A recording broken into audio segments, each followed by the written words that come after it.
nose, got rose in my cup though. Started climbing my pole, she got me locked in on cup though. Cocaine in my nose, got rose in my cup.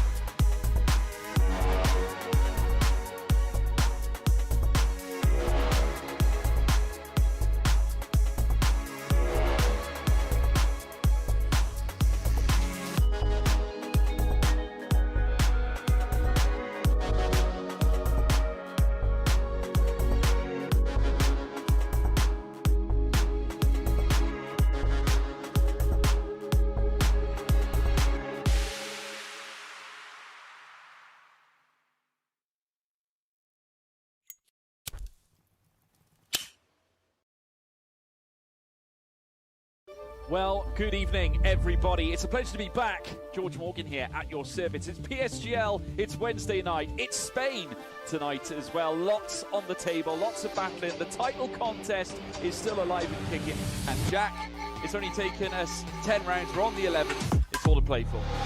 Boromant goes on the inside and takes the lead on the final lap of the race. Now it's side by side between Boromant and Warner, but Boromant's got the inside. Here in this phenomenal race, Cameron Dowd looking to take P2 in his very first PSGL F1 PC race. Incredible to say the least. You see that Putin to lead. 1.5 seconds. DRS is the name.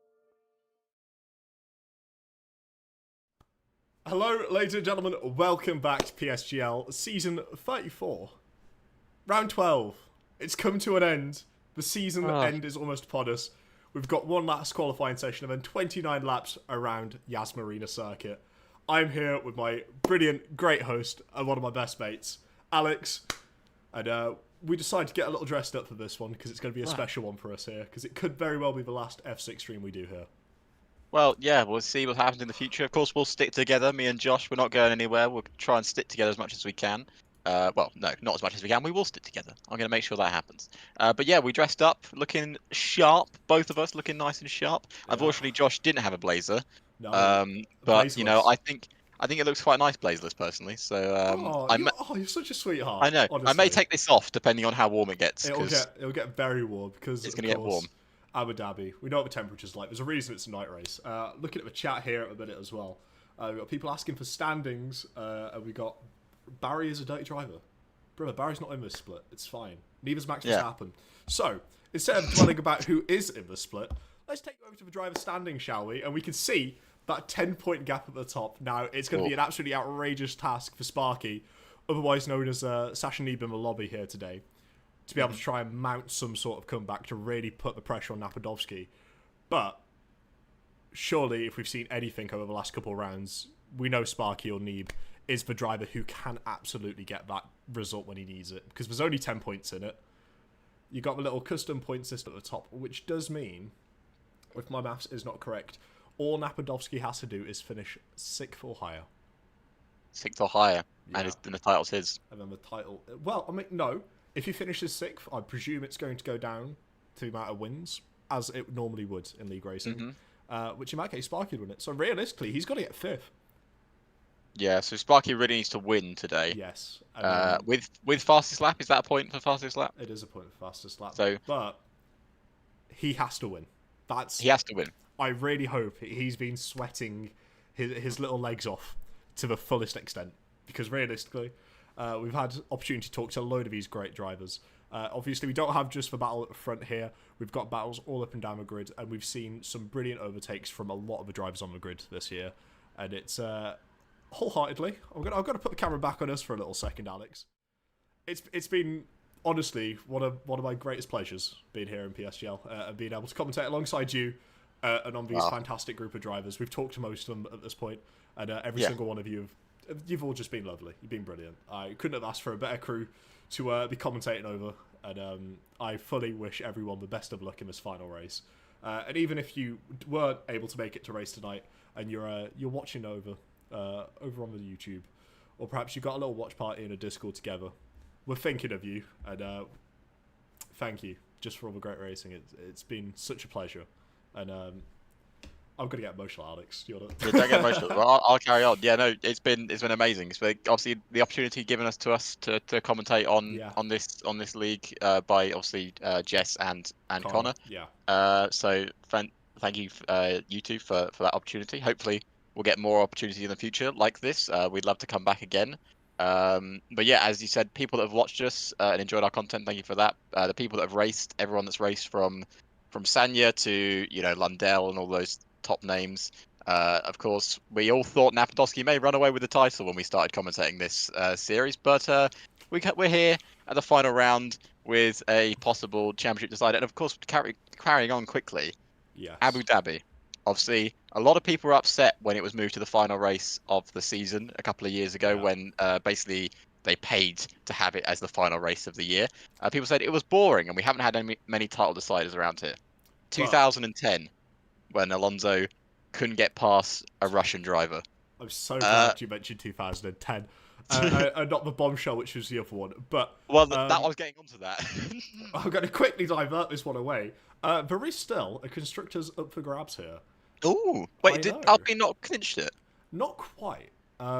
So Red Bull are in the lead here by 26 points, and it's not impossible for Alpine to be able to really get something back here and try and push it up the list, but something which has changed a little bit. You know how we had that little inter-team battle between the Mercedes and Ferrari?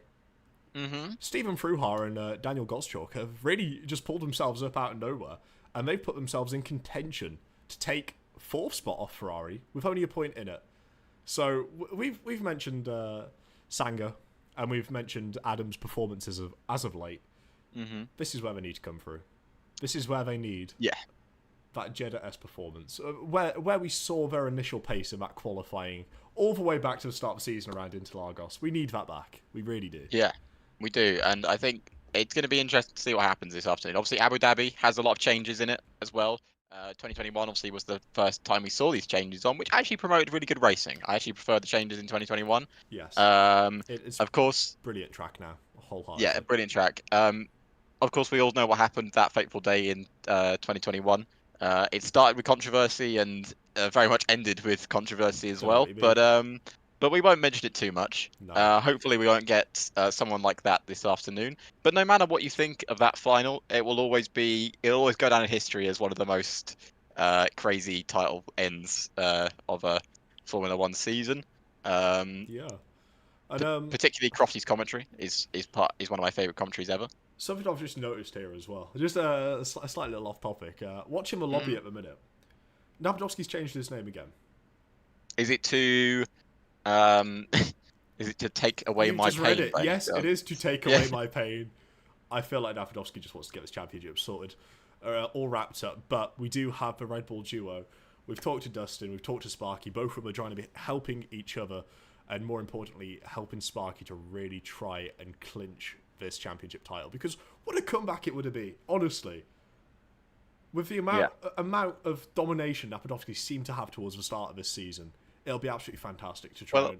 I mean, even to get to this point, get to the last race, because we thought it was going to be a whitewash after the first 3 races, but... Well, I think Silverstone changed it all. Absolutely. Silverstone was the race that changed everything. Obviously, that was arguably our most dramatic race of the season. Obviously, went from dry conditions to very wet conditions at the end of that race, and we all remember what happened there. But yeah, it'll be interesting to see what happens. Obviously, both Red Bulls, both Alpines as well. But as we've seen, Patrick isn't one to exactly move aside for his teammate. And that's what I love about Patrick. He's here to race. He doesn't care. He just wants to race, and it's absolutely beautiful. We unfortunately have a slightly smaller grid this week, which it's a bit upsetting. But people have real life things to do. Sometimes real life things take over racing. Even with a championship decider, as much as I'm sure Napadovsky is fine with only racing with 11, Sparky may have been hoping for a few more, because there's more chance for incidents and more chance of not being in the points, because we only have 11 drivers today, which means only one person won't finish in the points, if I'm correct. Yes.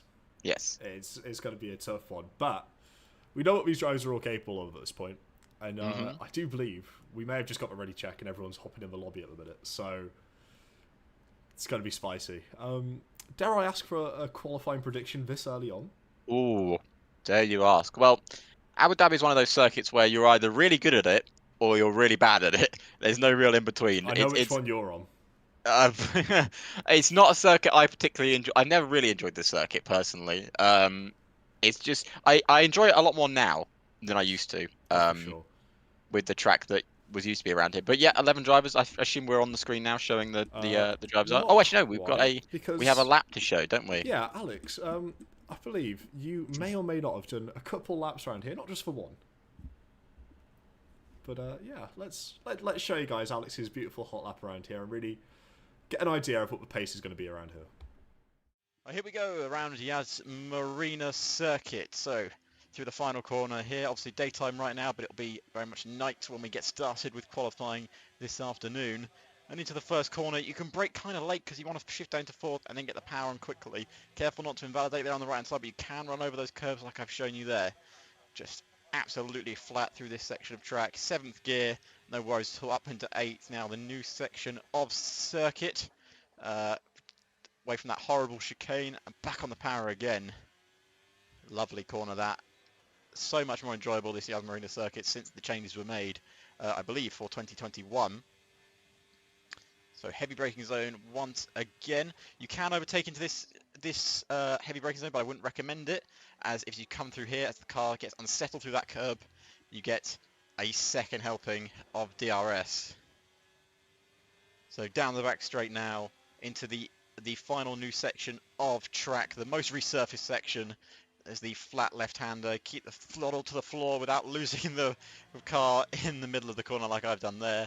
And through the tight, twisty nature of the final sector, 3rd gear, keeping your foot feathering that throttle into 4th, and then careful not to invalidate here on the right-hand side.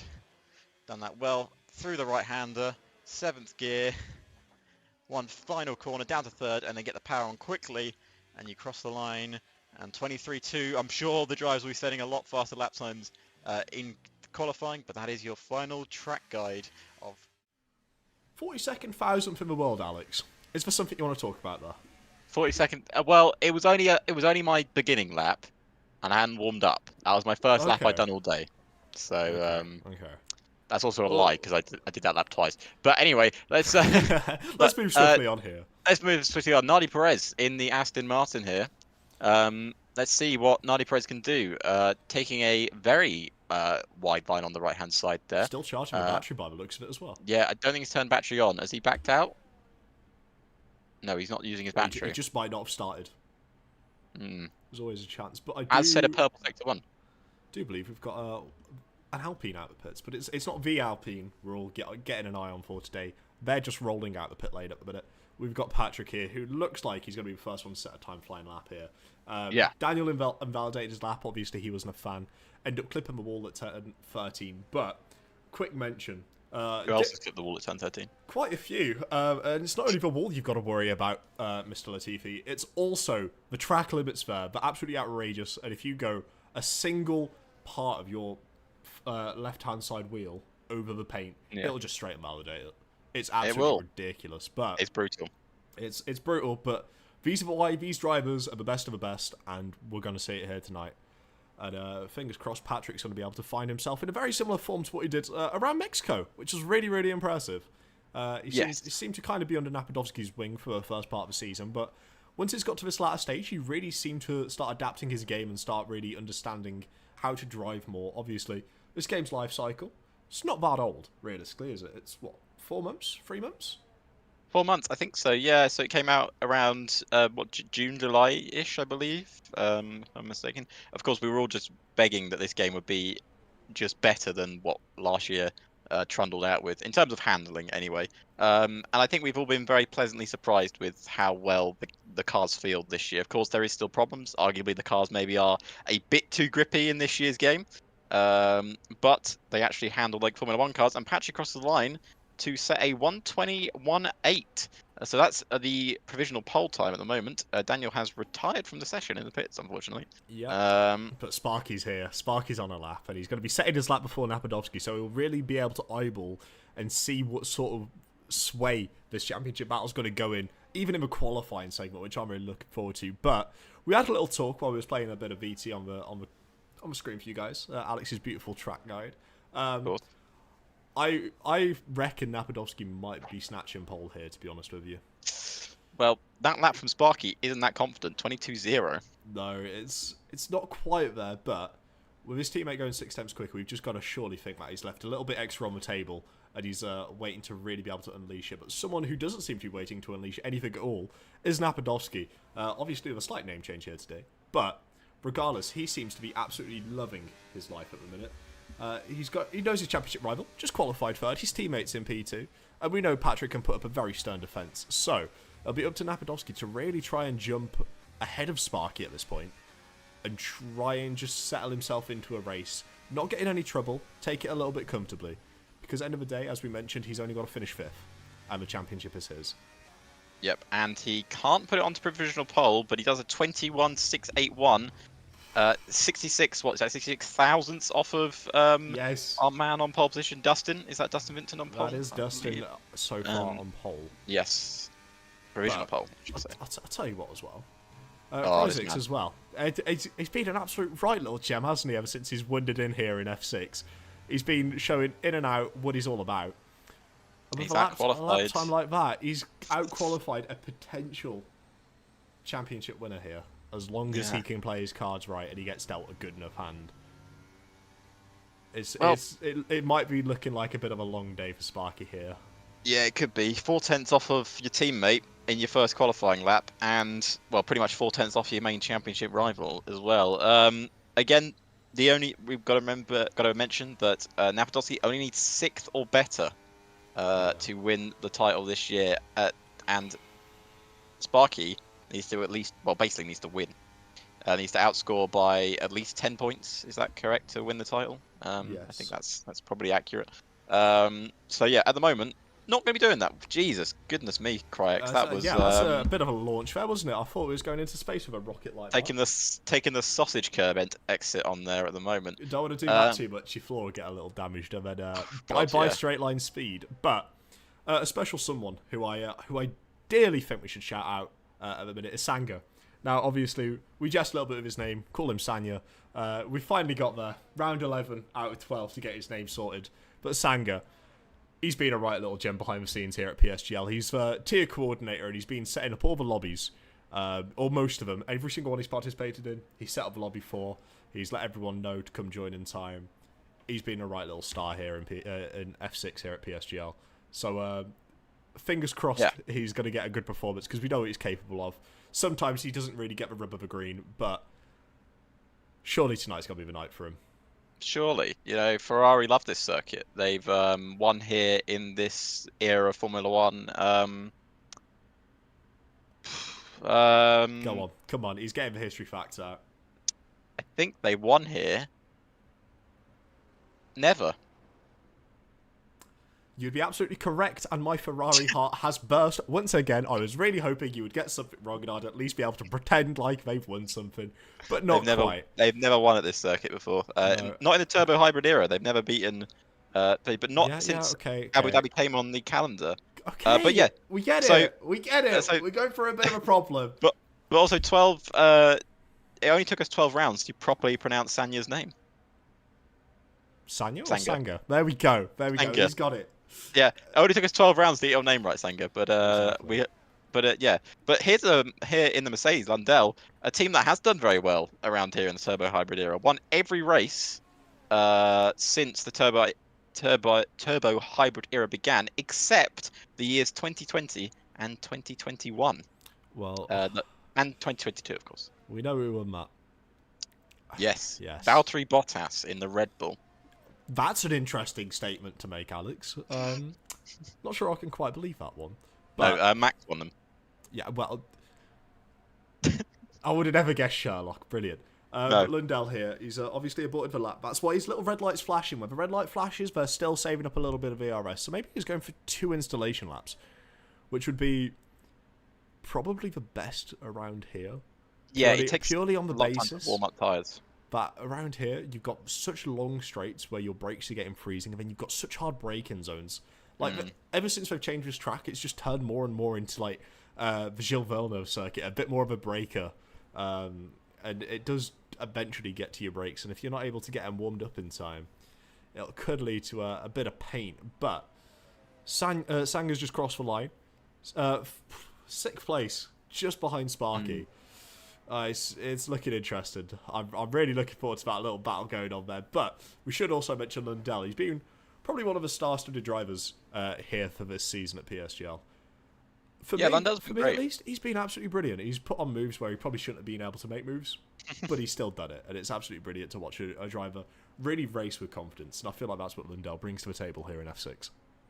Yeah, Lundell has been fantastic this year. Qualifying maybe not always been their best thing, but sometimes drivers don't qualify as well as they race. I personally am one of those drivers. But on a bad day, I don't do either. So Lundell looking decent though in the qualifying session. Purple middle sector, obviously 6 seconds up in the in this sector due to obviously not finishing their first lap. We'll discover some traffic here in the middle part of the lap. Hopefully cars will move out of the way. Good move out of the way for the Red Bull there, but the turbulent air that Lundell got may have affected them, and they took a bounce. That's going to invalidate their lap, and that is the risk of Abu Dhabi. Just one touch on that new curb, and you've just bounced out of the track, and you've invalidated. Napadovsky, not invalidated at the moment, looks to be going even faster.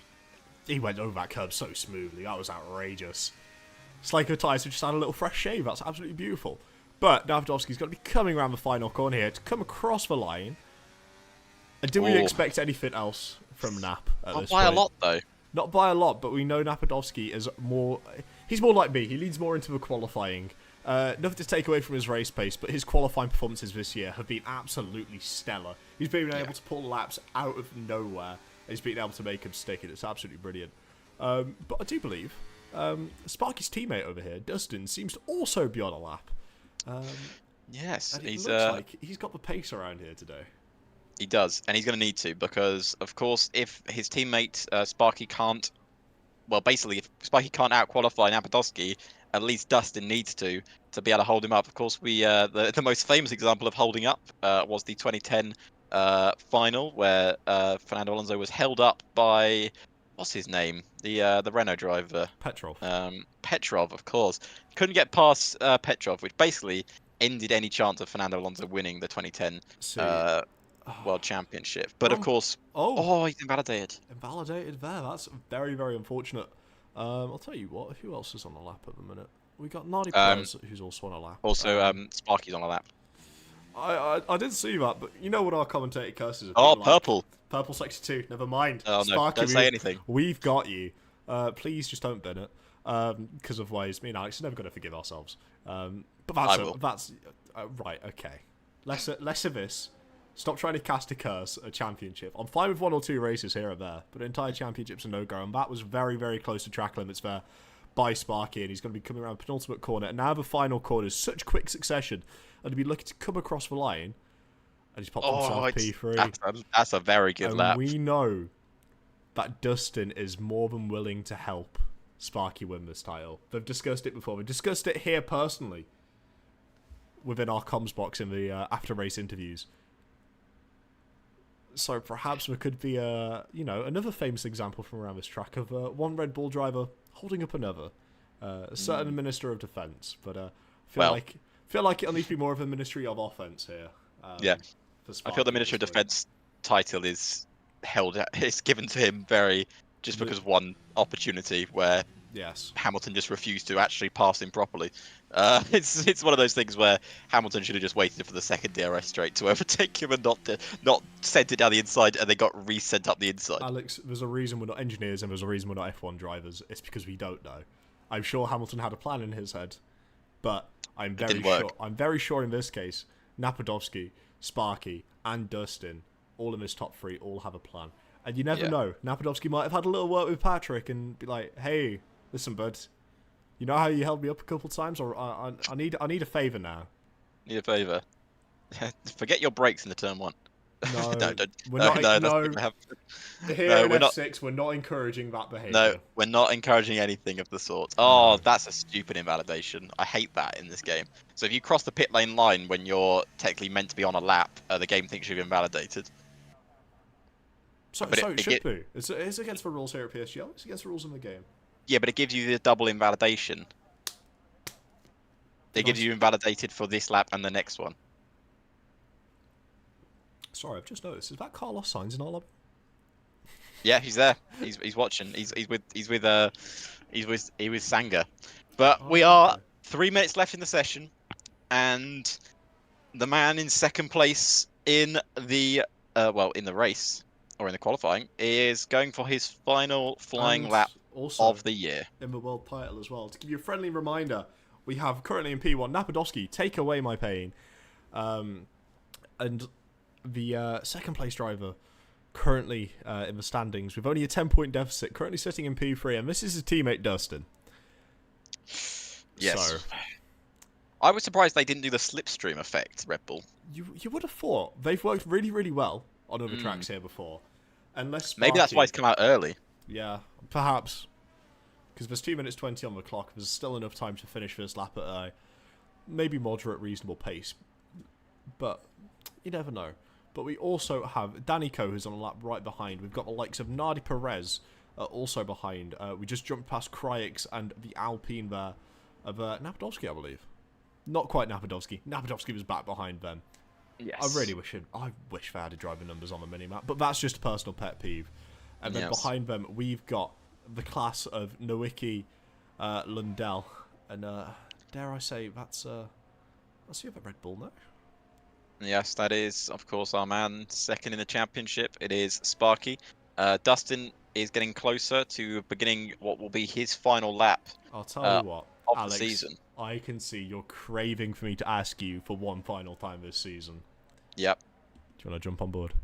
I'll jump on board with Dustin. Dustin about to start what it will be his final flying lap of the year to try and take pole position away from his teammates' championship rivals. So Dustin begins his flying lap on the right-hand side here, heavy braking zone, and then get straight back on the power. And then you can do this whole section flat out here. 7th gear, just moving up through the gears, looking so perfect through that first sector.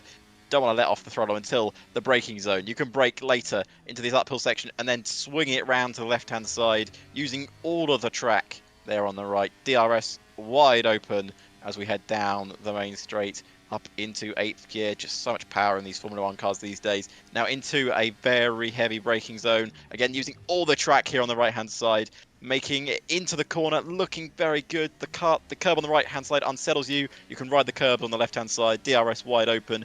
Keeping to the left here as we continue to move down the back straight into the new slightly banked section of the circuit. I'm so glad they changed this sector because it was so horrible before, but it's looking good right now for Dustin. Not using all of the curb on the right-hand side, but keeping so close to the edge of the track. He wants the best apex. He wants every corner absolutely perfect for this flying lap, and it's looking good through the opened up corners, through the left, through the right, not to invalidate, and he's done it on the right-hand side. And that would have been pole position, possibly taken away from him. But Danico is also on a flying lap here. He's going to be his first and only flying lap of the session.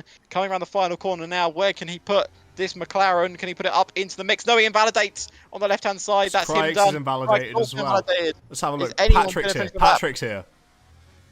Patrick to cross the line. He goes only 4th. He can't improve. Who else is setting a lap? Nardi Perez goes 6th. And here comes Napadowski, crosses the line. He can't improve. It's down to Sparky. Can he take pole position? No, he's invalidated too.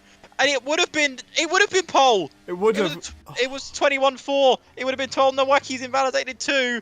Lundell, the only one to set a lap time. Where can he put his Mercedes? He puts it on pole. Oh in my the final word. race of the season. I'll tell you what. He's taking it at the death. But We've still got a Ferrari man. We've still got a Ferrari man here coming around the final corner here for the last qualifying lap here in F6. I don't know where he put it. Is that P3? It was. Oh my word. goodness me. Oh dear. That could be a ball in the plans there.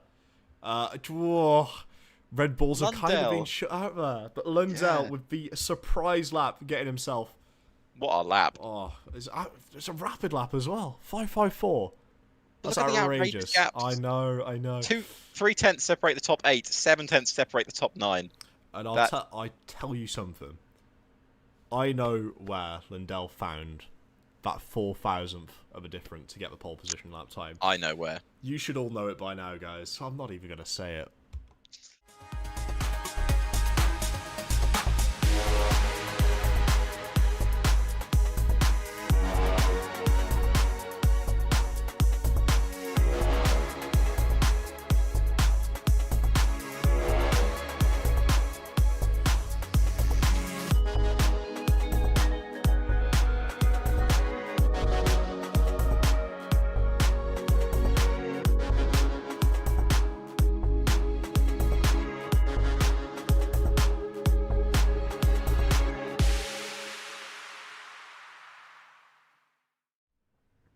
my word. We talk about close qualifying, but that's got to be one of the closest ones of the year. They've saved it for last. Yeah, saved it right until the death. But yeah, Lundell, what a lap time to finish this season off with. But we were just checking the laps. That invalidated lap from Sparky would have put him on pole, clear of pole as well. So he might be cursing the seat with that one. Dustin could have been up there too. It could have been a Red Bull 1-2, but it's turned into Lundell from Napadowski from Sanya. I know. That's the thing about this track. Because of its location, some of the sand can blow on the circuit. And it really rubbers in and ramps up over time. And I just feel like we saw a lot of that in the qualifying session, but I feel like we're going to see more of it in the race as well. Especially due to the nature of this new layout with the hard braking zones. The lateral G-forces going through some of the corners as well is absolutely outrageous. Yeah, this is going to be one hell of a final race for us. The final round of the F6 Championship. We are just finding out some... Yeah, sorry, there's just some chatter going on in the F6 General about a possible restart. Oh dear. Would we have an idea of why? Possibly for Daniel, who may have loaded the wrong setup. Or he didn't load his setup. And he's asking, can we have a quick restart so he can get the right setup so we have 11 drivers instead of the 10. I feel like it'd probably be better if we did that. Sanya has said we can restart, so... Right. So, everyone, get ready. Enjoy watching a little bit of carnage here. Yeah, I feel like the restart will happen. Yeah, everyone's retiring, so this will not matter. Who's not breaking into turn one? Okay. Oh, they're all breaking into turn one. People are... Well, that was respectful. Pleasantly surprised. Oh. Lundell. Right, go take out the championship there we go. leader. We've already got a person spinning. Beautiful. Go on, man.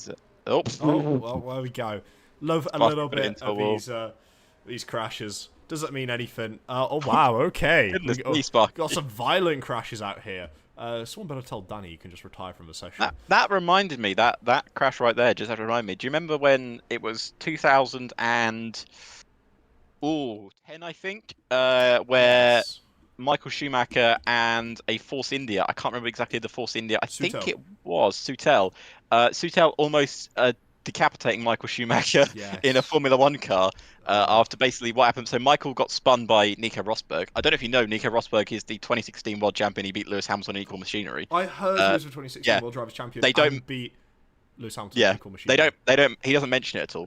No. But yeah, so basically what happened was he got spun round and Michael accelerated to move out of people's way, and Soutel hit the side of him and basically slid up the side of his car, and he's inches away. If you watch the clip back, it's quite actually hard to watch back. He's inches away from slamming into Michael's face. That was obviously before the halo and stuff was introduced. So again, another reason why the halo was introduced there, because if that had happened, that would have been really bad. But yeah, Michael obviously was fine from that race, so it was good to see from that. The best thing is the best image afterwards is them just laughing in the pit lane afterwards. Yeah, they're just like Michael's just laughing with him. It's like, do you know I almost decapitated you? Yes, yes, mate. Great, isn't Brilliant. it? It's great, isn't it? No, it's one of those things. I feel like every year we've got someone in the paddock, and I feel like for those years when Michael came back, he was that someone in the paddock, and he was always happy just to smile and laugh about stuff. And in a very similar way, I believe the Red Bull duo we've got at the minute in F6, very, very similar. And yes, we do have a restart going on. We do apologise. Rubik do have a restart because one of the drivers didn't have a correct setup, and we didn't feel like it was a games bug. It was a game bug. No surprise there, is there? But well, there's always been bugs. There's always been bugs. But I think there's a whole new lobby as well. There is a whole new lobby. Yeah, it's a whole new.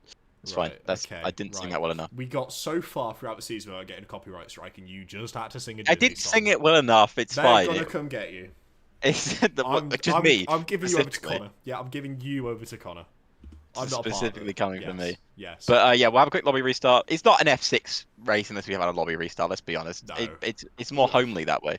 Exactly. Wouldn't be the last race of the season without a custom grid. No, exactly. Watching Sanga go through it all by himself.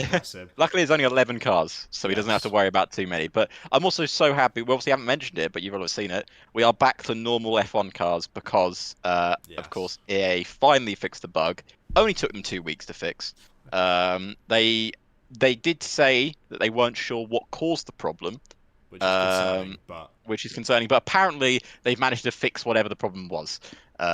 Probably by creating 10 more that someone will find out in the near future. But a lot of esports, sort of a lot of competitive racing is coming to the end of their season. So they'll have time to fix whatever the problems are. yes. Before we move Especially on. with F1 esports on the horizon as well. Yes, of course, that's the most important thing. So these obviously our leagues are coming to the end. This is the end of our season, but we'll be back season 35 at some point. Yes. I can't tell you when that's going to be. That seemed like I was leading into the point of. I'm going to steal it. That's why you should come and join the Discord. It's in the description. Come and join the Discord. Find out what season 35 is. Get yourselves involved. Come join. Yeah. We don't only have 6 divisions. We've got, I believe it's 18.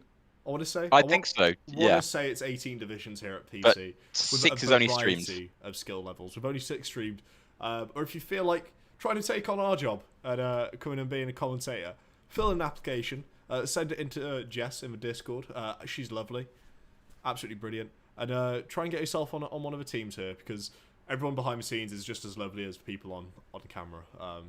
Not to float Yeah, our not to boat. like dig us up, but we are obviously very nice. Yeah, what he said. We'll surpass for a couple more Yes. seasons, I reckon. But Sanga's getting the lobby back in order. It's Yes. 29 laps. I forget how short of a track this is and how many laps it actually has, because I always thought it was around like the low end of 60, more high end of 50. Yeah, it's that's an interesting one. Lovely. Sorry, I kind of heard half what you said and half didn't, so I just responded to. Oh, I absolutely know. I've done this enough with you now to Yeah. know when you're not listening to me. That's why you're gonna be a Red Bull supporter, right? I listen to everything Red Bull say. Yeah. Everything. Everything. It's Even Liam Lawson. even R.I.P. Liam Lawson. He's not dead, He's not but dead, he's. but But apparently sorry, this is off tangent quickly, Go but we're for waiting it, for lobby go for restart. Is that he's been the reason why he signed that contract with AlphaTauri is because he's been guaranteed a 2025 seat, at Red Bull? either at Red Bull or AlphaTauri. Red Bull.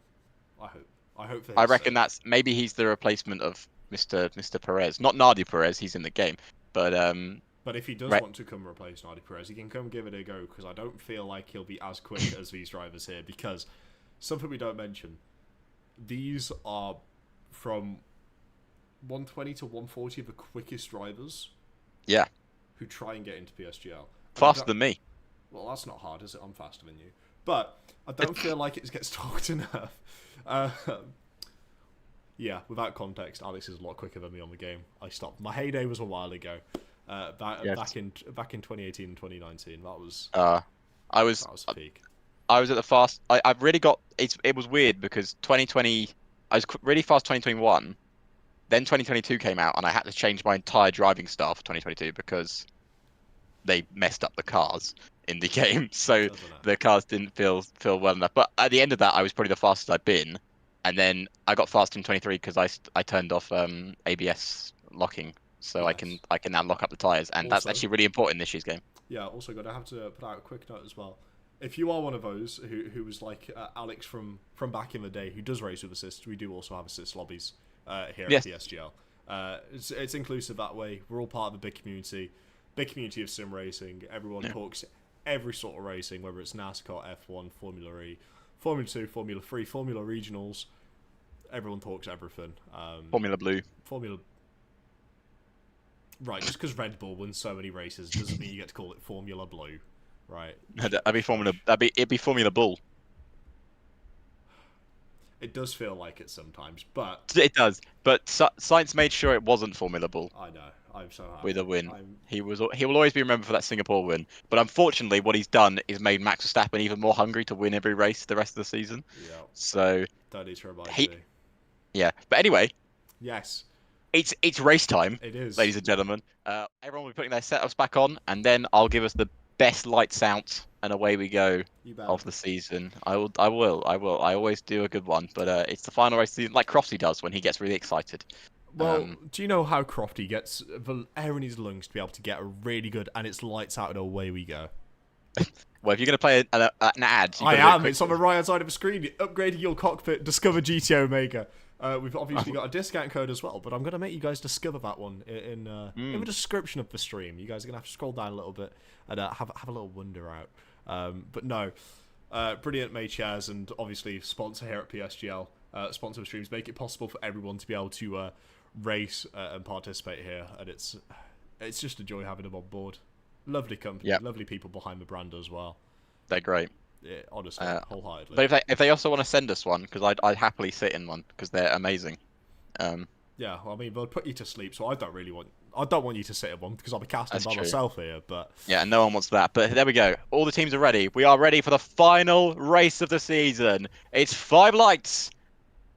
It's lights out, and away we go here at Abu Dhabi. Lundell gets an excellent start. He's miles ahead of Napadovsky. Napadovsky trying to keep it on the inside, but there we go. Sanga round the outside. He's off the circuit, trying to go around the outside of Napadovsky. They're into turn 1. They're still wheel to wheel. These two rivals battling it out. And Sparky's got a good start as well. Sparky already up to 4th. He's trying to make another position here on Sanga round the outside. Can he make the move stick? He's in the middle between Napadovsky. Napadovsky's dropped out. He's down to 3rd, and Sanga's made another move. And it was almost catastrophe on the opening lap here at Abu Dhabi. We've seen that before. We've seen it almost here. But here comes Sparky. Can he go for a move down the inside? He looks for it. He breaks late. He's going to go down the inside. And Napadovsky says no and pushes him a bit wide. But he's going to get the exit for the next straight. No DRS until the 3rd lap. So he'll have to use ERS, but he's not gone for the moves.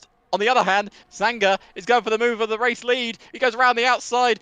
But look, up the inside goes Sparky. This is for the position. This is for P3. This is for all the championship.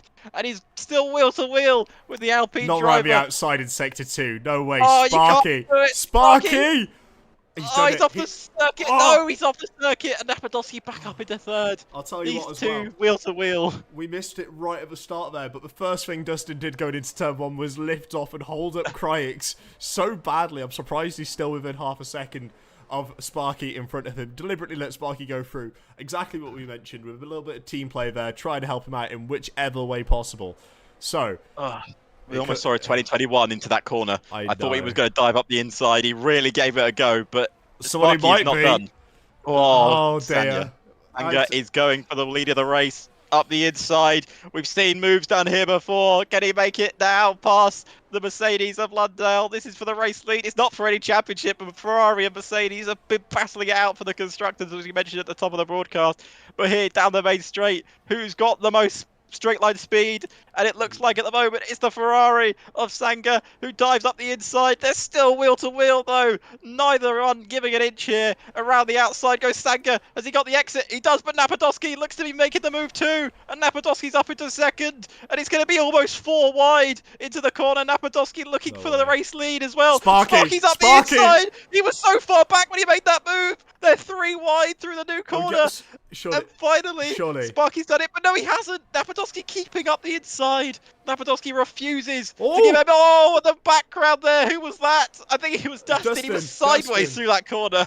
He's kept his front wing though, which is the most critical part of this race, because last thing you want to do is come into the pits, as it's over a 20-second pit stop time here with that fancy little tunnel which takes you into turn 1, which I've always been a massive fan of, but some of the drivers complained recently about it, but sucks to be them.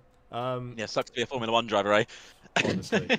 But so far, DRS. It looks like it's going to be Napadovsky's championship overtaking, but we do have a whole 26 laps of this racing, and I'm expecting a lot more dive bombs from whence we've seen from the likes of Sparky, Lundell, and also Napadovsky as well, because we know he's not one just to sit back. Sparky! Sparky, man, you're getting too Sparky's close. Sparky's on a rampage. This man does not. He wants his world title, and he knows he has to beat Napadovsky to do it. Cryx is battling with Dustin in the background, but Dustin's got a good amount of straight line speed, especially with that DRS. They're all in a bit of a DRS train at the moment. And up the inside was Dustin. He hit the back of our man in 4th place. But look at the race lead. Look at Napadovsky. He's surely going to go for the move here. You would think. Can he make the move into the banked corner? This is for the lead of the Abu Dhabi Grand Prix. He can't make the move. He sticks behind him again. It's not as long of a straight as people might think going into that corner, especially with the banked nature of the track. It's very difficult to actually try and make a move there straight away. You need to really be behind them for a few laps. It is deceiving, I will say that much. But yeah. I feel like we should have a quick little note here that despite Sanga and Sparky not being on the same team and not wearing the same livery, let's say, they are a part of the same factory team over at ETA. So perhaps there could be a little assistance from Sanga to try and help secure his teammate. But yeah, no, Dustin at the minute seems to be getting a little swamped and a little bit under pressure from the likes of Crydex behind. But should also go to mention that Danny had a little incident on that first lap as well. But I feel like we can wait to talk about this because we've got a lot of jiggling about there going in. It's a bit of moving under brachius, I think it's called in the business. That was Max Verstappen back in 2016-esque. Yes.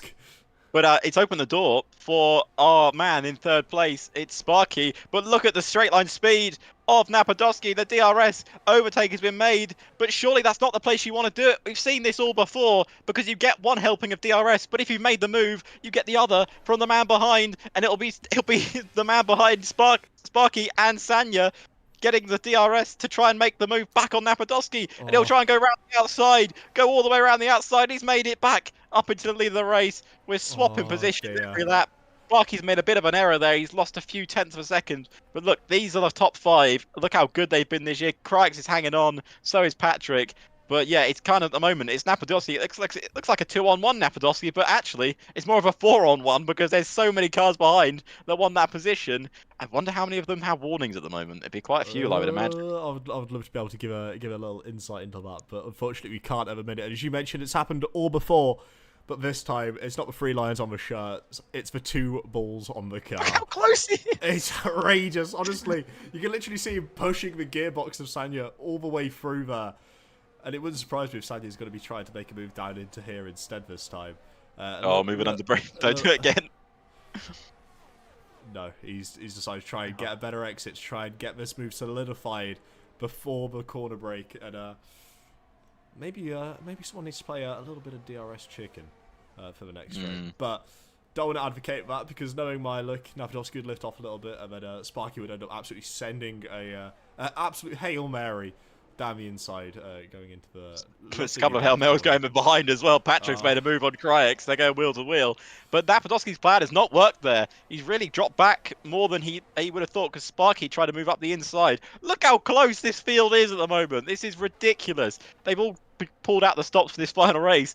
And he's actually quite bad for Sparky. In a way, 3 wide in the background. Daniel. And they go wheel to wheel with Cryex, Nowicki, and Patrick. And Cryex has been the man that's lost the most because he's now down to 8th. But we know his race pace is far better than his quali pace, so he'll be looking to march his way back up through the order. And it would absolutely have no surprise if I can see him crawling into the top 6 before the first round of pit stops, to be honest, because all of them are on the hard tyre. It's mediums. It feels very much like a little spec series at the minute before they put on the medium tyres. But it all depends on when they put on the medium tyres and who's going to be able to stretch it out the longest. And of course, there's always a risk of a safety car. And I probably shouldn't mention that around Abu Dhabi, but there's always a chance. But there's always a chance of a safety car. You never know, unless someone's saying, Mikey, no safety car. What was going on there with Napadovsky? He almost sent it straight into a wall. I think he was just teasing. Oh, maybe. Having a little bit of fun. You know, he's got his championship rival in his back pocket at the minute, who's Sparky's not really been able to get too much momentum going. He seems to be able to follow very, very well through that little chicane and the third sector, but when it comes down to the straight, he seems to be very, very vulnerable to the likes of Lundell, who's just outbroke himself, and now he's going to be challenged by Patrick as well here. He almost went straight into the back there, but the race lead is about to change hands, and it's Napadovsky who may be taking it off of Sanga. Sanga will do everything they can to defend this move, but I don't think he can do it. But Sanga keeps it on the inside. Like so much later, and I wasn't expecting that, and maybe Napadovsky wasn't either. Napadovsky probably expected Sanga to just take a break and back out of that move, but Sanga's not going to do that. They're leading the Grand Prix here in Abu Dhabi, something Ferrari have never done in their long history here. Okay, rub it in more. I can hear a Nico Rosberg message of holding me up, with Lewis's response being, I'm driving as fast as I can. Full well lying his way through, and it wouldn't surprise me if Sanya's doing a very, very similar thing to try and help his good buddy Sparky out here in this championship battle. But it's not only Sparky who's got to get past and take the race lead, they're also banking on Napadovsky to fall back through the pack, which, I mean, we've seen after a couple safety car restarts, but just purely on race pace, I don't think I've seen it so far this season with Napadovsky just falling his way just naturally through the field. It's gonna have to be quite the miracle for these Red Bull Ooh, pair to pick up a Patrick, victory. hello. But Patrick, I think what happened there was Sparky didn't get the braking zone right, and Dustin almost went straight to the back of him. But there's a man going for the race lead, and it's Napadowski again. He's up the inside once more, and he will take that position. But Sanger will, if he can keep it nice and neat, which he has, and it's not gone a bit too wide, like a certain Max Verstappen did on a final lap of a Grand Prix, it should give Sanger a good run, a good helping of DRS to retake the lead of the Yas Marina Grand Prix. And he's up into the lead of the race again. He played that beautifully. He went to the inside and just knew that Napadowski would be looking to try and get some sort of cutback and switch back to try and get a better exit. And he just parked it on the apex. Absolutely beautiful. Oh, Some which might not be beautiful. And maybe a bit of a brown trouser moment there for Sparky, but he seems to have recovered, and it doesn't look like he's got much front wing damage, if any at all. So, no. Well, what you don't want to be responsible is just taking out your championship rifle on the final race of a season. No, leave that one to the race director. Yeah. But look, you mentioned before, but look at how close this pack is. It's absolutely outrageous for all of them comfortable following each other so like closely. A NASCAR race. It's for trust and respect all the drivers have between each other. We mentioned it feels like week in, week out, but all of them so down to earth, so brilliant, and it's honestly fantastic. Well, we should once again mention at the moment it's Napadowski's World Championship. There's nothing that neither Dustin nor Sparky could do to stop him. As Nowicki makes a move on Kryax in the background there, Sparky has to win this race, and Napadowski has to basically finish 7th or lower, if I'm not mistaken. And this time around, the outside goes our race leader now, Napadowski. He's made the move up into the lead, Sanger and that's going to catch Sanger out. It might catch Sanger out. He's going to have to use a lot of ERS to get back here with DRS if he wants to take the lead back. He's still got a lot of ERS to use, He's not and even surely... it. Look at this. And he might even get straight back in front of him. Look how powerful that DRS zone is. Gives him a bit of a swipe on the way through as well. And he's up into the lead once again. Not a dangerous swipe at all. Daniel's made a move past Patrick too. Daniel wants to get involved in this battle for the podium places and the race lead. But yeah, as you said, the concentration, the respect these drivers have for each other. Having to, I can tell you as a driver myself, I'm sure you've experienced it as well. When you're following a car behind, you just get in the zone and you absolutely follow their braking points and their movements to a T, which is sometimes why accidents happen, because people may follow someone straight into a wall. Yeah, I mean, take for example, recently at the Singapore Grand Prix, we had Lando Norris clip him a wall, and George followed him exactly the same, clipped the same wall, and unfortunately ended George's race. Hopefully we won't see any accidents like that at the minute, but I do want to mention, this is the closest Sparky's beat Napadowski. Oh, Sparky. But we know that as soon as Napadowski gets back down that straight, he's going to be pulling out time once again. He's got a lot of straight line speed on that Alpine he this must be afternoon. running such low downforce that surely Sparky's going to be looking to try and get him into the braking zone and not just down the straight. Well, we'll see. Once again, Napadowski deciding that overtaking here is the best opportunity, which I still don't think is the right choice, because surely it's just going to allow Sanger to make a move again. 3/10 this time. They were 4/10 back before, and now only 3/10, and didn't have to use the RS to make the move into the lead of the race. It's closing. It's closing. Is it closing enough on this occasion? No. It's not. And this time Napadowski's lead is solidified, and he's still in the lead here at Abu Dhabi. But will he now pull away? Sanger may have made a little mistake there by not taking him back into the back down the inside. Maybe didn't want to use any ERS. Yeah, potentially. I mean, we saw the ERS there, and he's got very similar ERS as Danico picks up the first penalty of the day with a 3-second time penalty. All of them seem to be averaging a very, very similar ERS. So perhaps it's a little bit of ERS management and just trying to track what the other drivers are doing. Obviously, if we show one of the drivers ERS, I feel like it's only fair. We do have engineers in the chat. Yes, hello, Rubik. I'm talking to you there, buddy. But no, we do have engineers for drivers in the chat who are going to be keeping an eye out of every little bit of telemetry data they can pull from this stream. And it'll be on them to try and inform their drivers about what's happening. But at the minute, it doesn't look like Napadowski's really got that pace to pull away, especially through that third sector, which shows me how low of a downforce setup he's running. And how much grain that must be putting on the tyres for that last sector to really try and get it slowed down. Yeah, this track is brutal on your tyre wear. And look at that. That man just pulls to the right-hand side because he knows exactly what he wants to do into the next sector. You see a light flashing there on the back of one of the Red Bulls. It's not Sparky, that's Dustin, who has really dropped back from this lead pack. Is now almost a second behind. He's drained his battery, and that is something you don't want to do around this circuit here at Abu Dhabi. If you remember, I think back in 2012, Maldonado's KERS failed, which basically meant he had no extra straight line speed, which is a horrible thing to happen in Abu Dhabi. But look how close Sparky is. Sanga's made a little mistake there, and he's not got the best exit out of the corner. And I think it was a bit of a sliding hard tyre that may have caught them out, because right now Sanga 4/10 behind, not as close as he'd like to be through this final sector.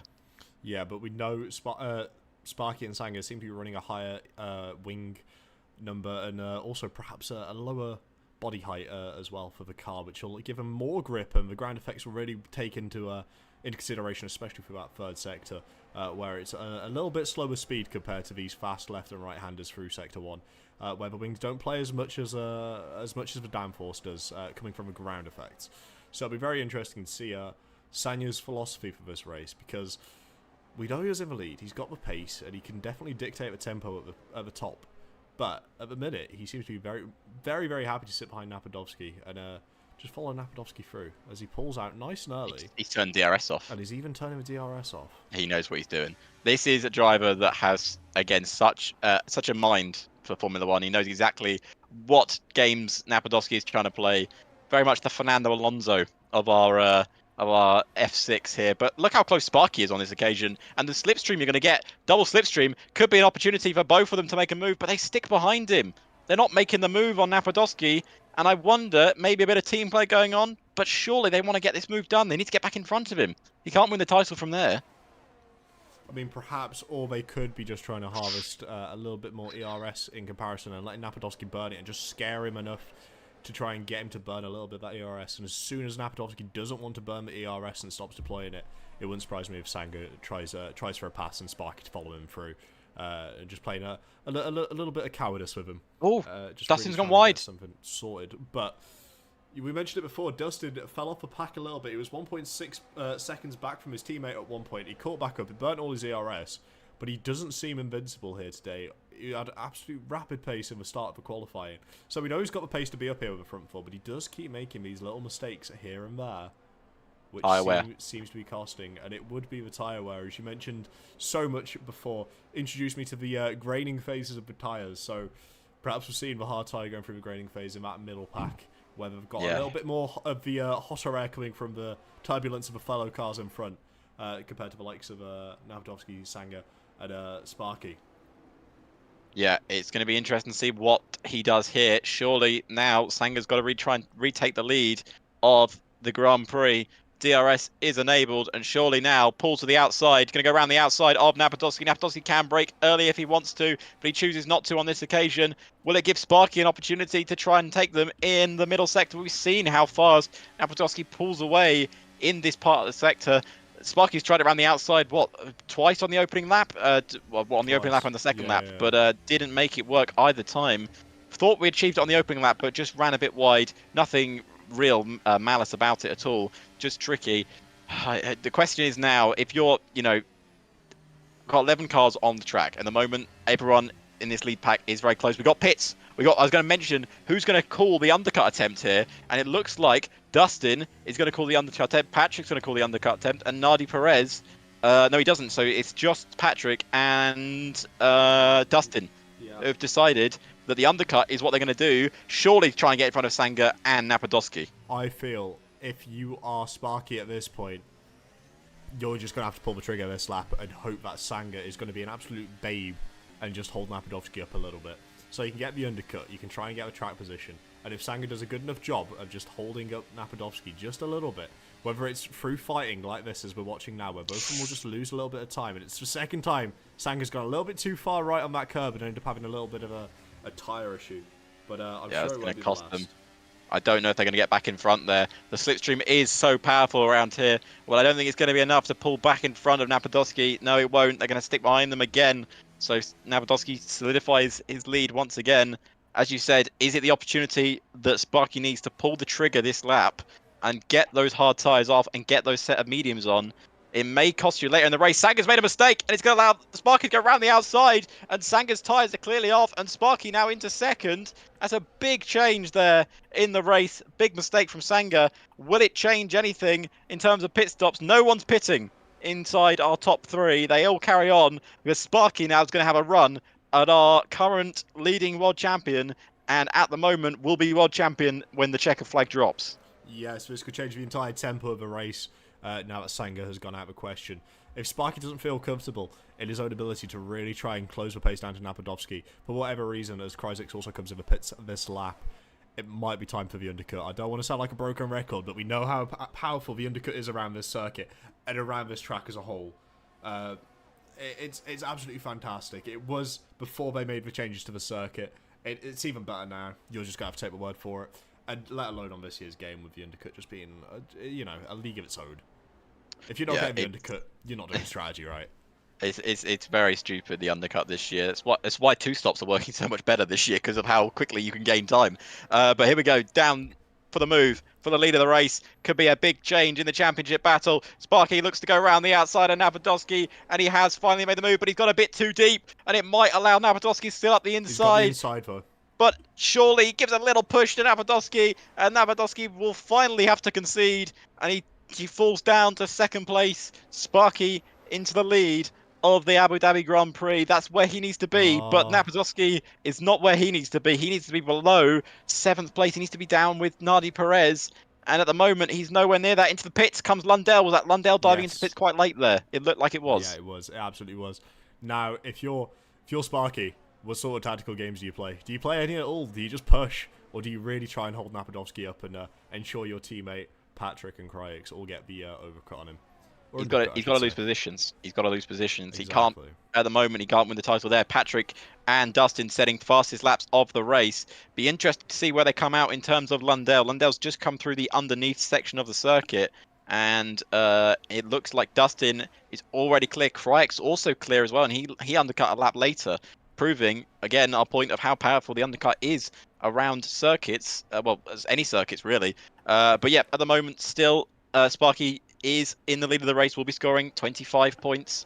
That's not the right points. It's a different point system, isn't it? 16 points. I do apologise. The point system always confuses me. But it won't change at the moment because Napadovsky has retaken the lead of the Abu Dhabi Grand Prix, which again will secure the world title. It will secure it in second. But we know Napadovsky. He wants that. He wants that final win. He wants that final win on his record, which will definitely solidify his world championship. His first world championship, if I'm not mistaken. Yeah, no, it's it'll be a tall order to try and be able to keep a win, especially when you've got not only the championship contender behind you in Sparky, but you've also got his teammate Dustin, who's willing to help out in any which way possible he's able to. So these guys going for softs? I hope not. So I can tell you, as a man who loves the soft tire, this is not the place to use them. No, this is a horrendous circuit for tires. Even I enjoy using the hards around here, and that's saying something. Patrick 24.9, he's really setting the pace now, and he's really catching up to these guys that haven't pitted yet. Sparky, look how close he gets through that heavy braking zone. Obviously, that's the famous position right there where Max Verstappen won, basically, his first world championship. We all remember where we were that day. But here we go. We're going to remember where we were this day. Can we see any sort of dramatic moment like we did in 2021, like we did in 2010? But at the moment, Napadovsky is clearly in charge and on point for a championship for the first time in his career in F6. Sparky may feel a bit hard done by it, but we've still got a lot of laps to go. These guys not even pitted yet for their one and only pit stop of the race. Yeah, surely at this point they would be thinking about mediums and trying to use it to their advantage. But I'll tell you, Patch just got past Dustin as well. That's going to really hurt the undercut attempt. Yeah, I mean, Patrick has been absolutely rapid on those tyres. We've seen him pump him fast lap after fast lap at the top of your screens. And it wouldn't surprise me if he ends up setting another one. As Napadovsky takes the pill, he's pulled in. He's chosen to go for the stop. Yellow flag. It's Nardi. He's moved. He's carried on. Okay. No safety car. If that was a safety car, that could have been absolutely traumatic for Sparky's chances to win the world title here. Yeah, it would have been. So let's see where people can come out. So our championship leader is now down into 7th position. Now, I don't want to sound like one of those tinfoil hat people, but is there a chance Sparky could just go until he gets a puncher and then just cause a red flag to get a free stop? The answer's no, because red flags aren't on. That was a trick question. Yes, that's the trick question. So at the moment, as it stands, Sparky's world champion because Napadowski is down in 7th place. But Sparky still needs to make a stop. That's the key part. Sparky still needs to make a stop. So Yes. does our Sanger. Sanger. But Well, so when the pit stops, when these guys pit, they will come out behind Napadowski and behind, obviously, Dustin, who is now technically leading the Abu Dhabi Grand Prix. Yeah. Unless Dustin's going to do something very special in this last sector. Is he going to hold everyone up? He might do. As we And got they're it, into we got it. it called. Now. Nope, he's not. He's pushing. My man's pushing. He wants the constructors. So where is Napadowski? That's the real question. Just coming through the final sector now. Napadowski will likely come in front of the championship rival Lundell with another fastest lap there.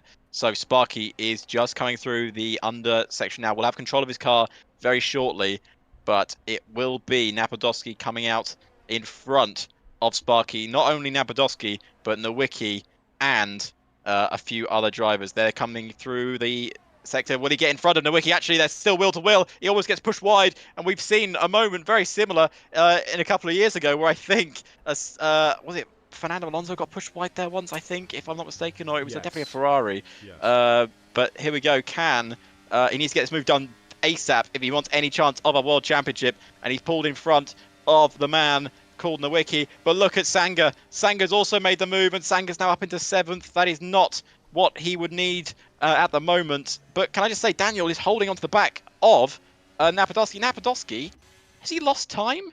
He's not making up any time to Cryex. It might be because He knows he's world champion. A certain secret called DRS may not be available for him. And that might be where he's losing the time. If he's built this low drag setup in the hopes of being able to leave a race without DRS, the rest of the drivers can just follow him the entire time, then spring their ERS on the last lap. Tyres right at the end of the race, because obviously these guys have got a lot fresher tyres than the cars in front. At the moment, Sanger's not even in DRS range of Daniel. He's not even within a second. We have 10 laps to go. Obviously, our race leader is Dustin, the teammate of Sparky, who's down in 8th place. That is not what Sparky needs to win the World Championship. At the moment, Napadowski is winning the World Championship in 5th. That is enough for him to secure the title with with Sparky behind him, and B, Sparky isn't winning the Grand Prix. His teammate maybe, but at the moment it looks like Patrick wants the lead of that Grand Prix back. And look at Lundell as well. Lundell making it 3 wide into the heavy braking zone. He's made it around the outside of both of them, and now Lundell leads the Abu Dhabi Grand Prix. But surely these guys will get a second helping of DRS, and we're gonna have another 3 wide moment here. Surely 3 wide moments never end well. But look at the race leader. It's been taken back by Patrick, and now it looks like Dustin trying to make the move on the Mercedes driver of Lundell. Is he still around the outside? No, he's backed out. He's backed out. He's sticking behind him. Very wise. But these guys battling will change everything. Daniel is into 5th. He's ahead of Napadowski. He is. He absolutely is. Patrick. And also, look, he's directly behind Napadowski as well. Sanger. Well, Will pitting that 1 lap earlier really, really hurt Napadowski's chances? it might do. So 9 laps to go as they've crossed the line. Daniel, Sanger setting fastest lap. Sanger going to move into turn 1. Surely not from back here. You don't make a move into turn 1. It's unorthodox. It's dangerous. Oh my goodness me, they're inches away from ending both their races, and that would have been absolutely heartbreaking for both of them. But that's a championship moment, deciding moment right there, because Sanger, look up the inside. He's gone for the Max Verstappen dive, and Daniel's not having. Napadowski's not having any of it. But Sanger is still wheel to wheel with the man. There's a race battle going on for the race lead at the moment. We're paying attention to Sanger because this could be deciding for a world championship. But will Daniel let him round the outside? No, he won't. Sanger will let him up the inside, and he pushes him a bit wide, and that will allow Napadowski to fall down into 7th place and might be into the clutches of Sparky behind. I love how Daniel broke the DRS board there, just caused a little bit of debris and caused a little bit of confusion, perhaps. Didn't quite work there, my friend. You should probably hit the board in a different position next time. At this point, we're just doing references for this Grand Prix, aren't we? But so far, it's been absolutely brilliant. It's been enthralling, and we've still got 9 laps left to decide a world title. And if Sparky's able to go on an absolute tear, Patrick's got 3 seconds. That's not exactly what you want if you're Napadovsky and your teammate is up there trying to hold out a position against your championship rival to minimise the amount of points he's going to get. Sparky's got to make the move. Can he make the same move that Sanga did? That was outrageous that Sanga tried it up the inside of turn 1. It's not close enough anymore. Like, that used to be more heavy, but they opened that corner up for the last couple of years. But yeah, here we go. Sanga versus... Napadovsky. Look at how close he is to Daniel, though. Yeah, he's still very close. He'll be able to ride in Mateo and then just pass Daniel before going down into this hard chicane, surely. Nadi Perez, I think he's retiring from the Grand Prix. He's just pitted and taken a 5-second time only. So that is his race over for this season.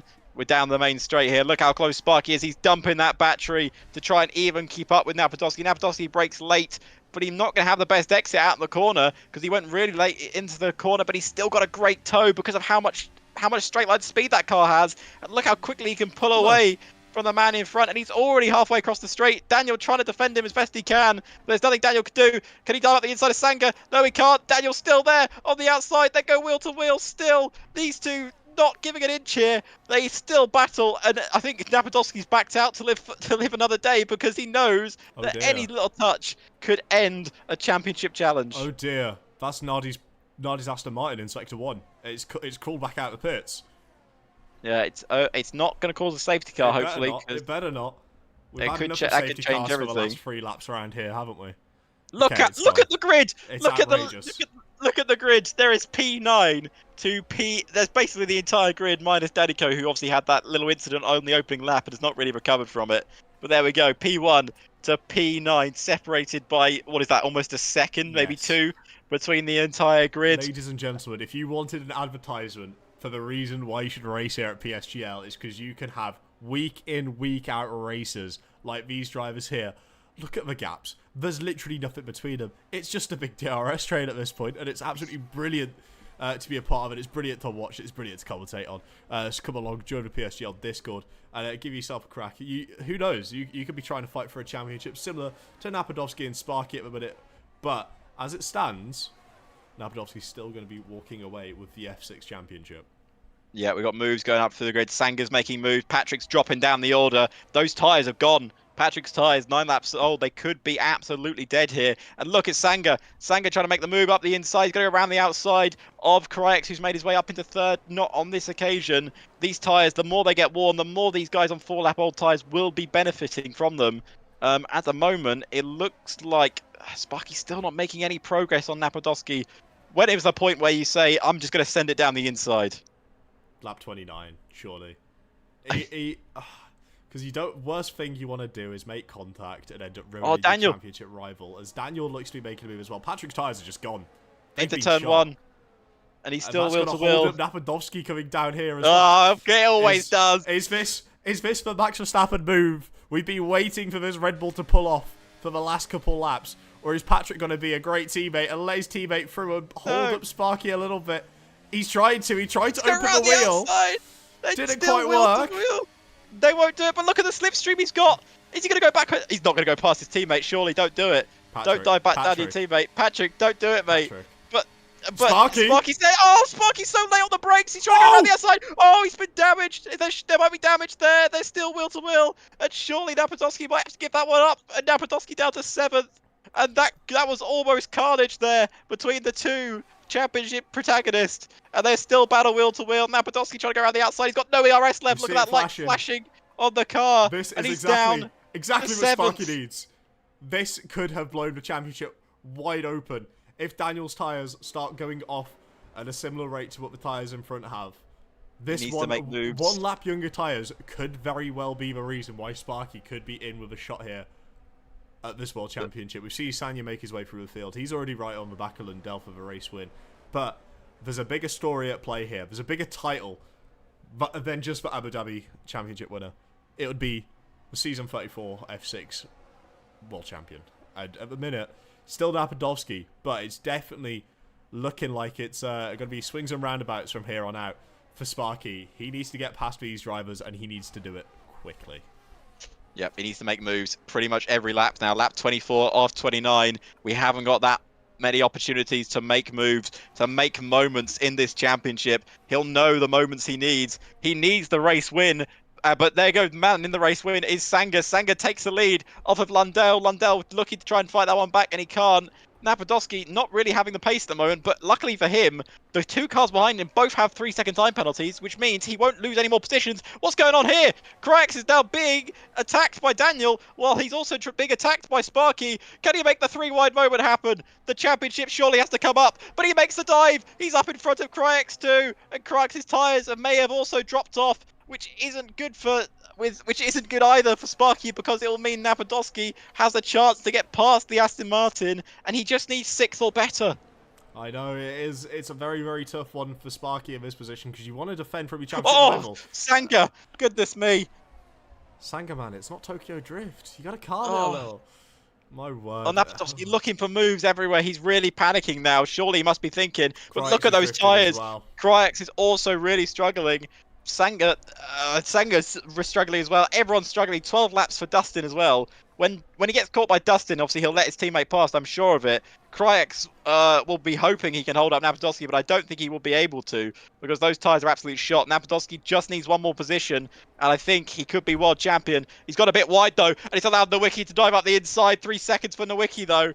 Could change everything, but Napadowski will know he can't make too many more mistakes like that, because that could really cost him. I'll tell you what as well, we've got a great shot here watching Napadowski go down. And Sparky get the moves done on Daniel to the inside. Napadowski thought about the dive, but decided better of it.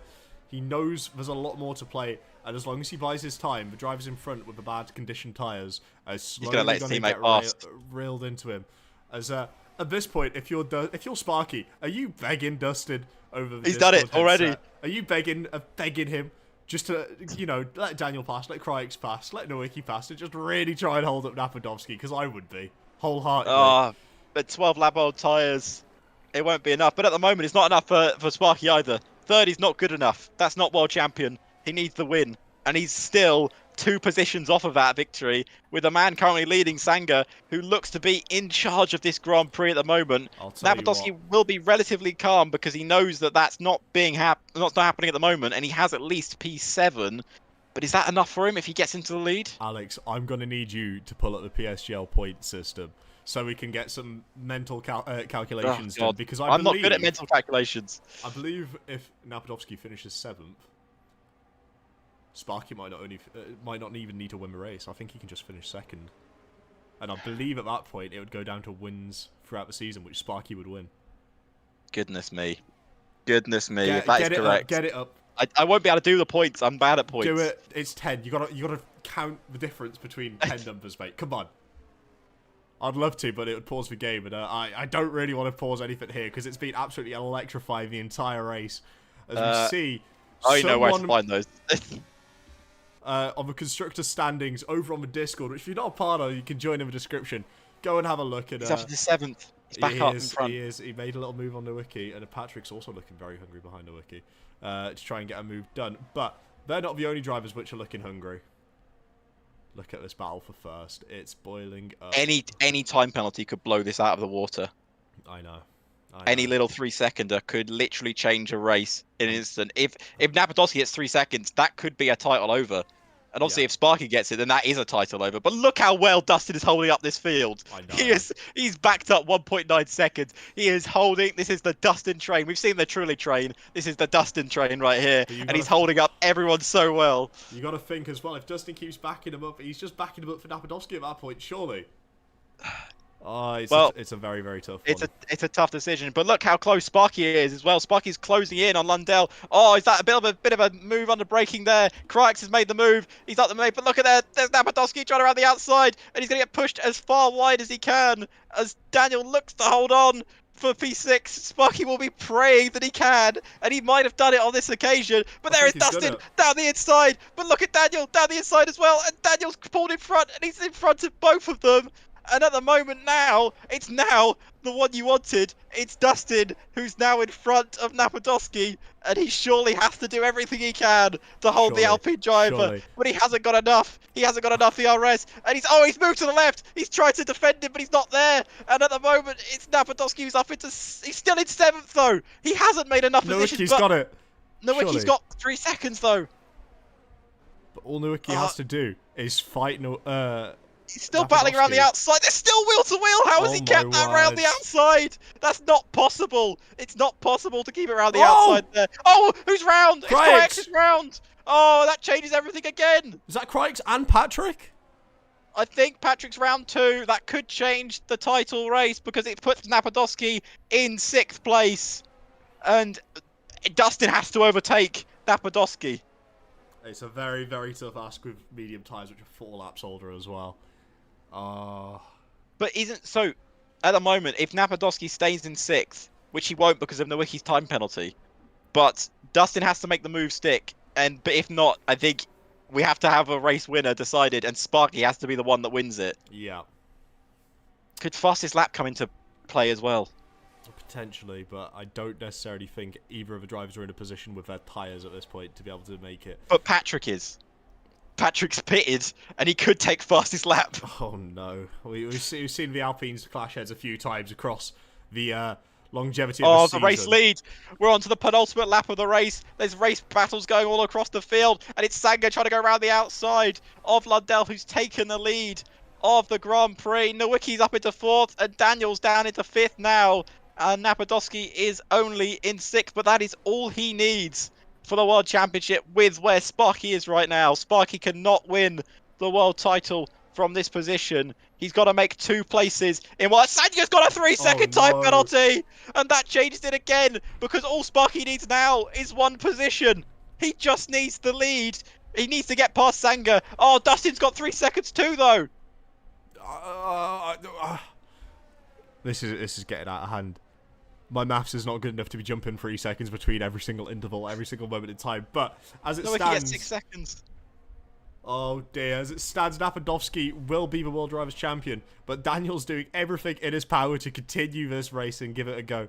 As everyone's ERSs are being absolutely drained at the minute, we can see Napadovsky's is down at 8% after the braking zone, and he's going to be using all of that as best as possible. I mean, we've got Dustin there as well on 7%. We saw Daniel and Nowicki with the flashing lights. And we're also seeing Sparky trying to put it 3 wide there and really give Lundell and Sanger. Sanger's got a good exit. Sanger's going to get a great exit here.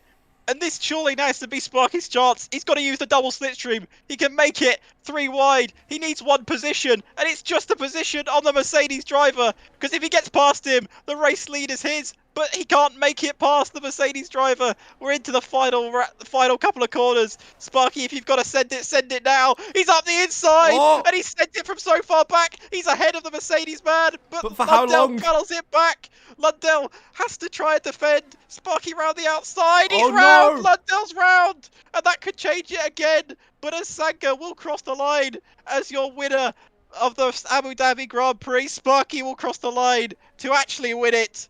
But Sparky has only won. Nowicki finishes in 3rd, but Napadovsky will finish on the podium, which is enough for him to be crowned champion of F6 here for this season of PSGL. Wow, what a final lap. Well done, every single driver there. That was a very, very intense race.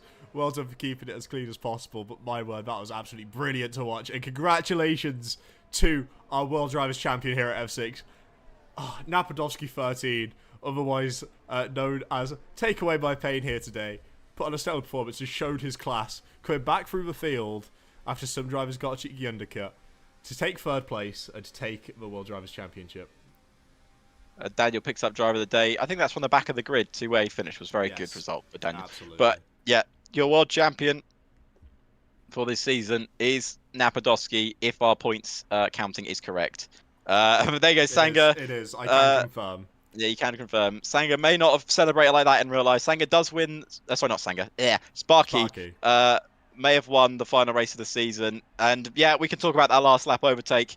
You can say what you want, but he had to make something happen because you never know what's going to happen behind you. He won the race, but there's the man on the podium with him. It's the world champion. It's Napadovsky, who is your F6 world champion. And do you know who we can thank for being able to host such a fantastic race and a fantastic season here at PSGL? It's the one and only, for the last time of the season, GT Omega. I'm sorry for the bad puns, guys.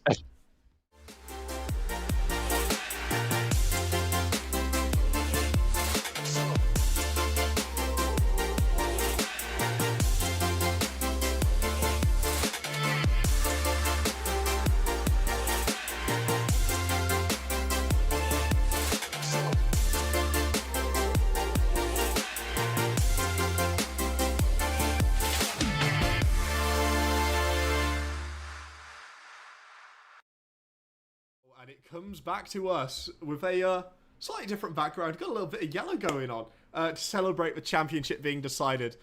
We both we've had been dragged through a hedge backwards, but it's not the first time for Freddie Finn, is it? Let's be honest, because my word, that race was absolutely fantastic. You want a finale? We had one. Late minute dives, last minute moves, absolutely brilliant stuff. But my word. Actually, should we get Dustin in here as well? Because Dustin's teammate of Sparky. Yeah, absolutely. Let's try and get all the drivers in for an interview. Finished on the podium.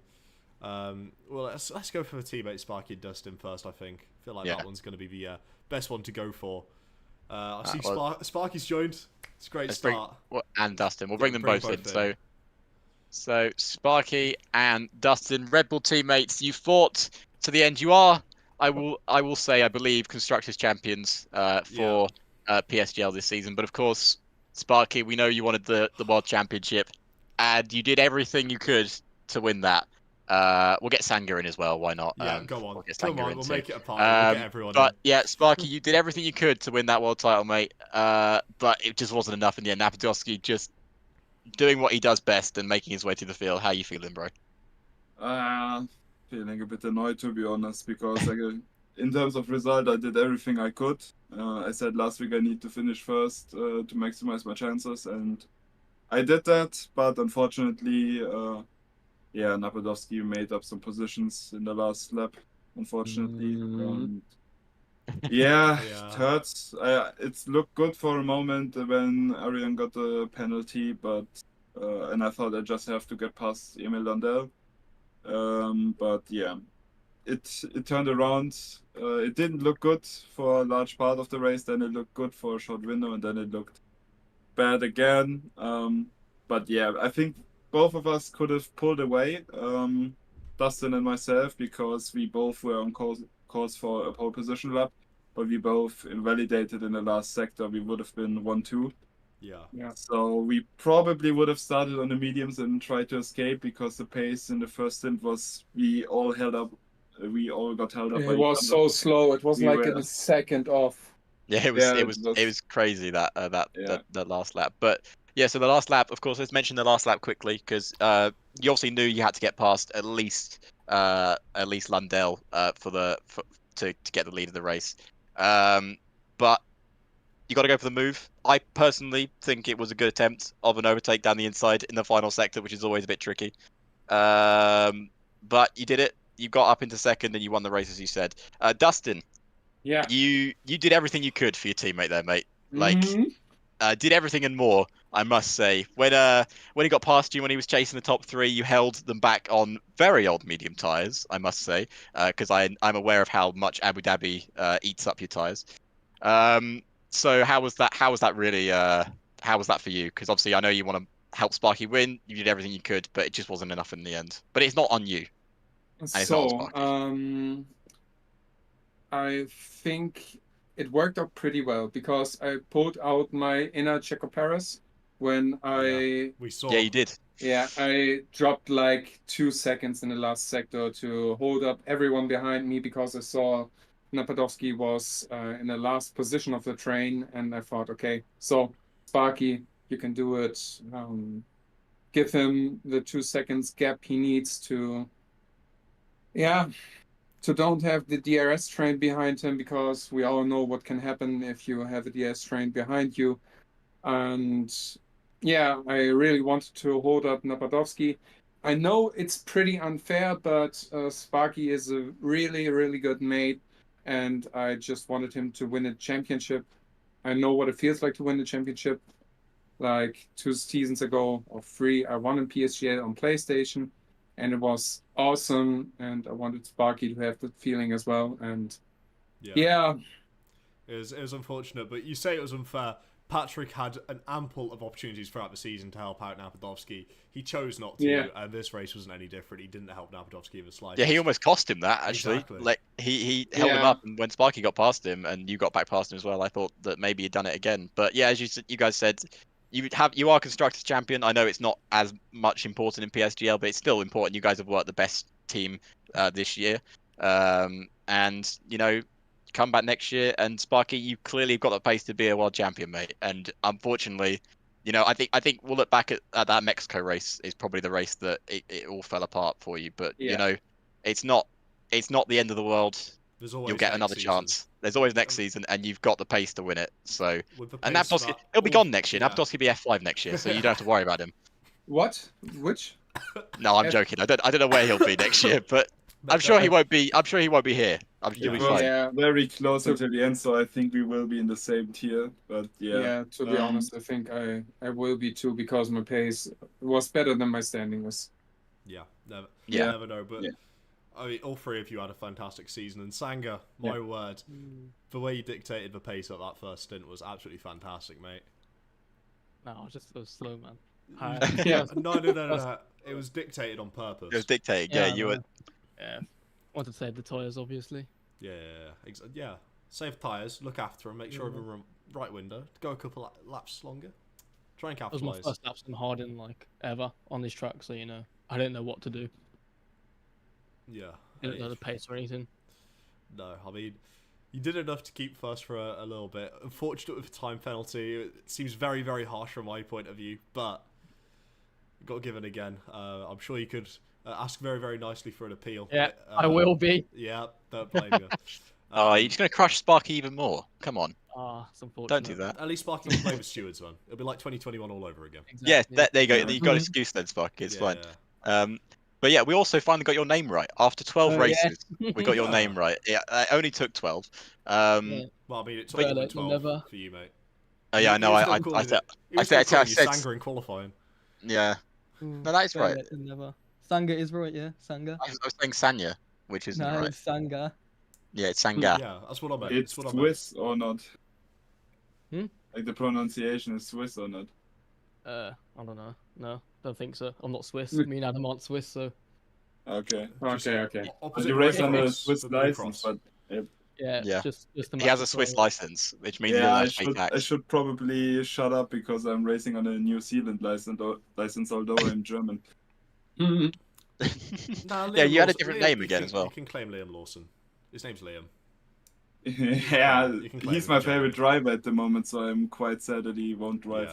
Yeah, F1. It's a tough one. It's a disgrace that he's not driving an F1, but you know that's a conversation for a different day. Yeah. Thanks for commentating and covering this season. I'm happy that it ended like this. I tried everything I could. Oh, you gave us a great race, mate. Yeah, that was the whole season was great. I think in terms of entertainment. So the field was very closely matched. So I think the grid was very competitive. Let's see what next season holds. I think some of us will step up, but I'm not sure. It depends. I think how many people will quit in front, and all of that. I think it's quite sad that we were only 11 people today. Yeah, if you had more, you might have had more of a chance there. But it's always the way, isn't it? Always the way. Yeah. It's unfortunate, but you guys all gave it your all. So I suppose we should round out the interviews with the questions. And Sango, because we started with you last, we're going to start with you first this time. What's that memorable moment for you about this race? Oh, probably that double overtake on Sparky and. Yeah, I don't even know who. I can't lie. It doesn't matter. It got the. I think it was Napadovsky, was it? Was it Napadovsky? No, I don't. Nah. I don't know. No, it was. It was. It was one of the accidents. Me and Emil as well. Yeah. Yeah. It's good. I hope PSGL gets some sort of highlights of the week throughout all the splits, so we can sit there and watch it again. Write it down. We'll suggest it. We'll suggest it. We'll get it suggested. But yeah, no. Dustin, we'll hop over to you next. What was that one memorable moment for you about this race? the last sector where I hold up everyone. Yeah, did the checker. It was beautiful. Yeah, We just saw the I interval tried. go from like 0.8 to 2.1, and we was like, hold on, what's happening there? Camera pans, and we just see a lovely little. Yeah. Car park. It was the Trilly train. Yeah, it was the Trilly Yeah. train. It's a Dustin train. It's absolutely beautiful. And then I tried to brake a little bit before the DRS checkpoint for the long straight, and it worked out pretty well. Yeah, but I think Daniel hit me very little bit. Yeah. Yeah. Yeah, it was a bit of barging from that, but Yeah. So Sparky, obviously, I know it's not the moment you probably would have wanted, but what was the moment that you remember from that race?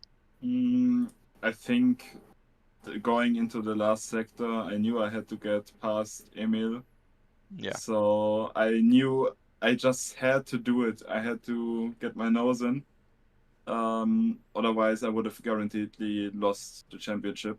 Yeah. But yeah, that was the moment I think I will remember. What I don't want to remember is how I did the move, because we had contact in the braking zone before that. I lost control, and then it got a bit messy, which was not intended.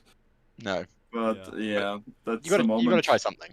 Yeah, that's the moment where I made my decision even before that. I had to give it everything, because if I don't, I will really regret it afterwards. Yeah. And I will think about that moment and race and think, I haven't tried everything I could. And the key thing you're gonna have to take away from this entire championship is you gave it your all, and you put your heart into it. Every single one of you, you all gave it your best shot. And especially with the constructors, Red Bull obviously won, and Sanga, you had Adam. Thank you, Dustin. Thank you, Dustin, for the great season. I've talked to him already. Yeah, give it a strong talking to us. I already have. Top Ferrari man here at PSGL. I want to see him start performing. Where did Ferrari finish in the constructors, Josh? I think third. Or fourth. No thanks to Adam. Started. Well, it looked so promising when that Austria 1-2 happened in qualifying, and then it turned into a Red Bull. And his Brazil pole out the points. I know. And his pole in Austria out the points. The Red Bull 1-2 is something I will remember. That was good. Oh, in Austria, the Rebel 1-2. Yeah, we'll remember that race. Qatar as well, but it wasn't broadcasted, sadly. Yeah, we didn't see Qatar because we had to do We had to do another league, which wasn't as fun. Yeah, Jeddah, you missed Jeddah. That was a good race. Yeah, we put our foot down to staying here to finish up the season. Yeah, they almost moved us, guys. We almost didn't see that last race. No, but we wanted to stay. We firmly put the foot down and was like, no, it's not with F6. They're better. They've got a championship battle going on. It's not just Joris winning every week. Yeah. And we're here, and you guys didn't deliver for the last couple of races, so thank you guys so much for having us commentate the season and having us back after being called to other divisions. It's truly been a pleasure, and I wish everyone the best, and I'm sure I'll see you again here for season 35. But yeah, from myself and Alex, it's been such a lovely pleasure knowing you all. Sango, thank you for setting up all the lobbies. And Red Bull boys, thank you for what seems like to be a weekly podium at this point, and always coming along and giving your best for the interviews as well. It's been it's been lovely. Thank you. Thank you, guys. You did an amazing job. Yeah. All good. It was a pleasure watching all the streams. Thank you. Yeah. Thank you. You're gonna make us cry, You're gonna guys. make us cry. Come on, start, please. Let's cry on I stream. can't handle emotion. Maybe you can move in the same tier as we do. Hopefully we all can move up, and you can move up as well. Yeah. Maybe that's a tease. Yeah. That's the play. That's the play. I'll just write a very nice letter to Jess and be like, so these guys are really cool, and I want them in my division. Can we put them in F2, and we'll commentate F2. F4 would be awesome. Yeah. We can drive F2, but we would be probably last by a slight margin. We'll still get it on camera. Don't you worry. Yeah, exactly. You'll be on camera. I would change for it. Maybe someone will peak P14, 15, something like that. Yeah, get that 1 points finish one day. Yeah, if carnage happens. They all add up. Every single point adds up. That's what you gotta think. Yeah. But no. I suppose, guys, do you wanna join in the goodbye? Yeah, as we wrap up the season. Yeah. Yeah. So, I've been Josh. That's been Alex. You can hear Sanya. Yep. Sparky. That's me. Yeah. And Dustin. Goodbye. And thank you Thanks, everyone guys. for joining us for this season here at PSGL. It's been an absolute pleasure, and hopefully we'll see you for season 35. Join the Discord to find out when it's dropping, because something tells me it's not going to be too far away. But until then, goodbye. Bye, guys. Goodbye.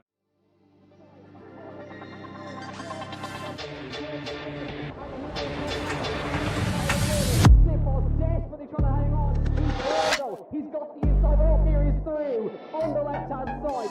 Hooks the apex, gets on the power nicely, and that is job done. Jarno Opmeer now to the last couple of corners now. His finest drive, his greatest drive, and he's done it at the Circuit of the Americas. He returns to the top step of the podium. Once again, the ghost is back. Jarno Opmeer wins the US Grand Prix in a stunning Grand Prix.